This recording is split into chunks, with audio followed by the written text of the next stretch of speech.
Cynthia brought a man home at night, slept with him, and drugged him to sleep.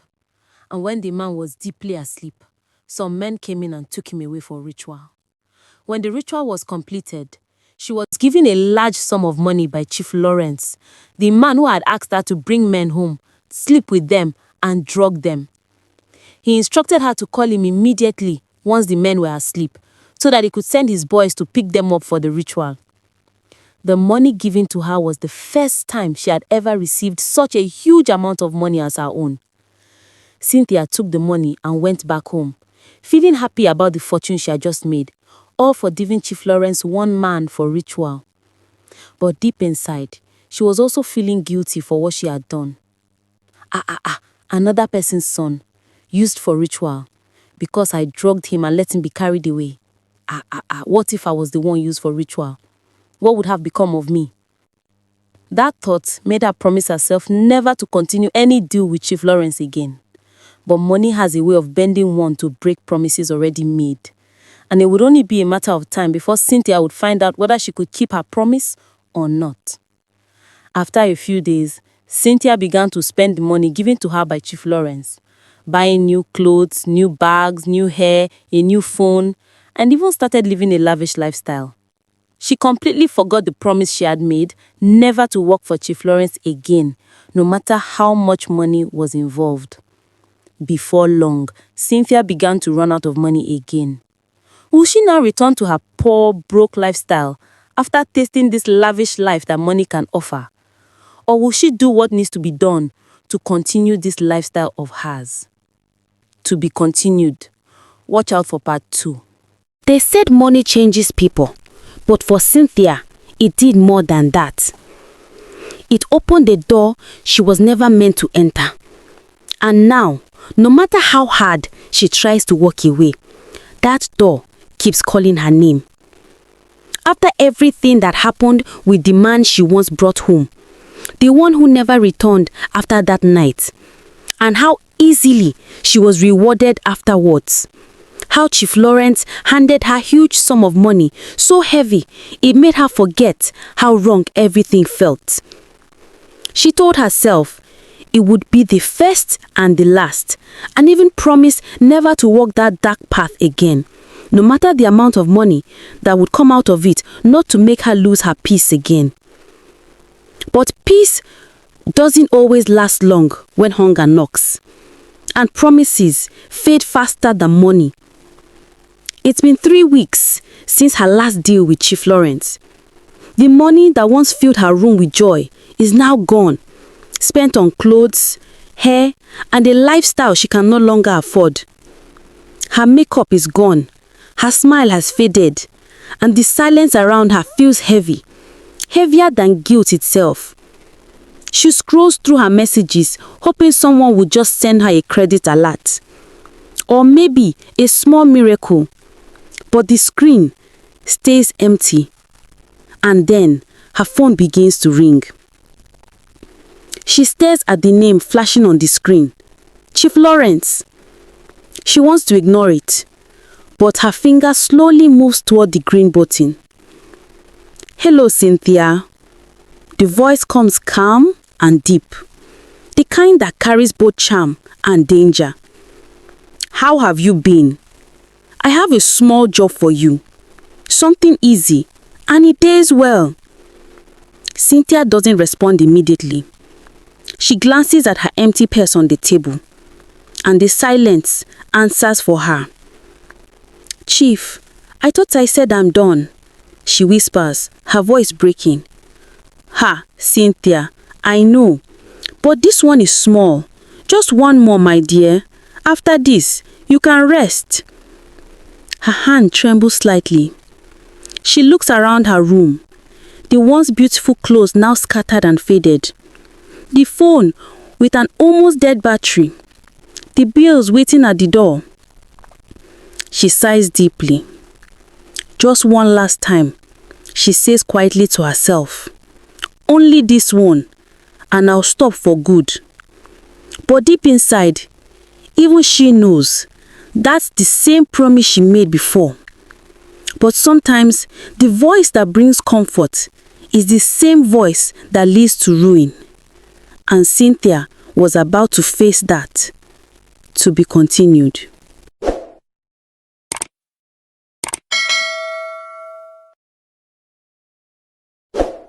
Cynthia, after giving the first man to Chief Lawrence for ritual and spending all the money he gave her, agreed to give him another man again so she could receive another huge sum of money to continue her lavish, expensive lifestyle.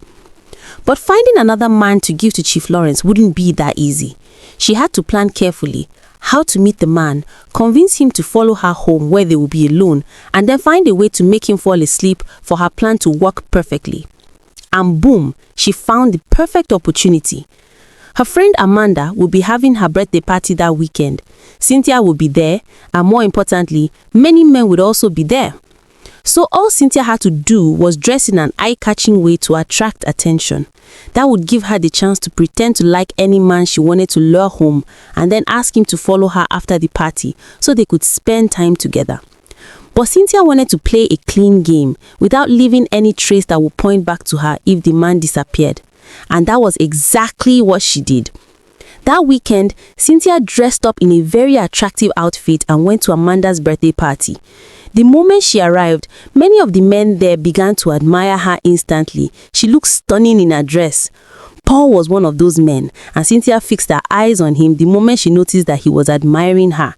But wanting to avoid any mistake that could expose her, Cynthia walked past all the men and went straight to where her female friends, including Amanda the celebrant, were sitting. You might wonder, why would Cynthia, who was looking for a man to lure home for Chief Lawrence, walk past all the men admiring her? Oh yes, because Cynthia knew how to play her game very well. She knew that one of those men would definitely come to her to flirt and ask her out. The kind of men who came to such parties were well known for that. And truly, before long, Mr. Paul walked up to Cynthia where she was sitting with her friend and asked for a moment of her time to talk. Boom, her plan was working perfectly. Cynthia excused herself and followed Mr. Paul to a quieter spot where they began talking. Before long, their conversation turned personal. Mr. Paul told her he'd love for her to come home with him so they could spend quality time together. Her prediction was right. But she had to twist the situation to her advantage, and that was exactly what she did. Cynthia, with a fake smile, told Mr. Paul that she admired his confidence for asking her out on their first meeting, but she would prefer they go to her place instead because she'd feel more comfortable there. Mr. Paul agreed immediately without thinking twice. He felt lucky to have such a beautiful lady willing to spend time with him anywhere. But Cynthia, being careful not to make any mistake that could expose her plan, told him to act as if nothing had been agreed between them.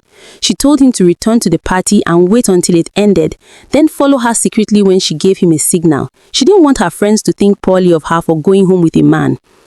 Mr. Paul agreed and did exactly as Cynthia said, not knowing that he was playing directly into her plan, a plan that would earn Cynthia another huge sum of money but cost him his life.